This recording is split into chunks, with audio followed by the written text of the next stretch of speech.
নমস্কার, কেমন আছেন সবাই? আশা করি সবাই খুব ভালো আছেন। তো রিতাস কিচেনে আরেকটা ভিডিওতে সবাইকে ওয়েলকাম। তো আজকে বানাবো ডিমের ডেভিল। তো চলুন দেখে নিই। তা ১ম এই আমি কড়াইতে ২ টো ডিম, ২ টো আলু সেদ্ধ করতে বসিয়ে দেবো। তো আলুটা সেদ্ধ হয়ে গেলে তুলে নেবো। তারপরে ওই কড়াইতেই কিছুটা পরিমাণে তেল, কালো জিরে, পেঁয়াজ কুচি, লঙ্কা কুচি, নুন, হলুদ, গোলমরিচ গুঁড়ো, জিরে গুঁড়ো, গরম মশলা গুঁড়ো দিয়ে ভালো করে কষিয়ে নেব। তারপরে কষানো হয়ে গেলে ওই ম্যাশ করা আলুটাও দিয়ে দেবো, দিয়ে ভালো করে নেড়েচেড়ে কষিয়ে নেব। কষানো হয়ে গেলে ওটাকে একটা প্লেটের মধ্যে তুলে নেব। তো তারপরে পুরটা ঠান্ডা হয়ে গেলে ওটা হাতের সাহায্যে ওটাকে ডিমটা পুরের মধ্যে ঢুকিয়ে ওটাকে ডেভিলের আকারে গড়ে নেব। তোমরা যে যেরকম পারো সেরকমই গড়ে নিতে পারো, যার যেরকম মন চায়। তো আমি এখানে গোল গোল করে ডেভিলের মতো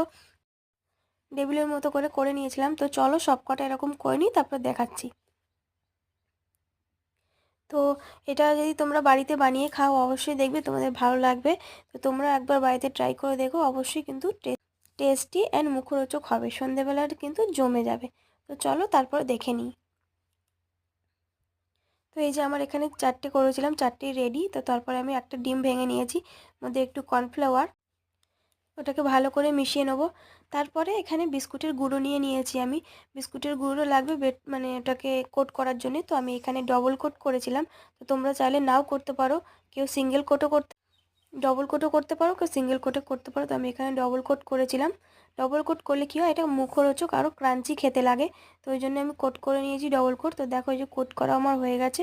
তো এবার এটা আমি কড়া বসিয়ে দিয়েছি, সাদা তেল দিয়ে দিয়েছি। তেলটা গরম হয়ে গেলে আমি এক এক করে ভেজে তুলে নেবো। তো এটা আমার একদমই কমপ্লিট হয়ে গেছে। তো তোমরা এইভাবে বানিয়ে দেখো, অবশ্যই তোমাদের ভালো লাগবে।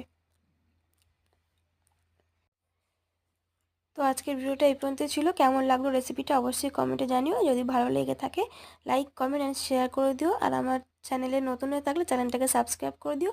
আর যদি কেউ ফেসবুক থেকে দেখো তাহলে পেজটাকে ফলো করে দিও। বাই।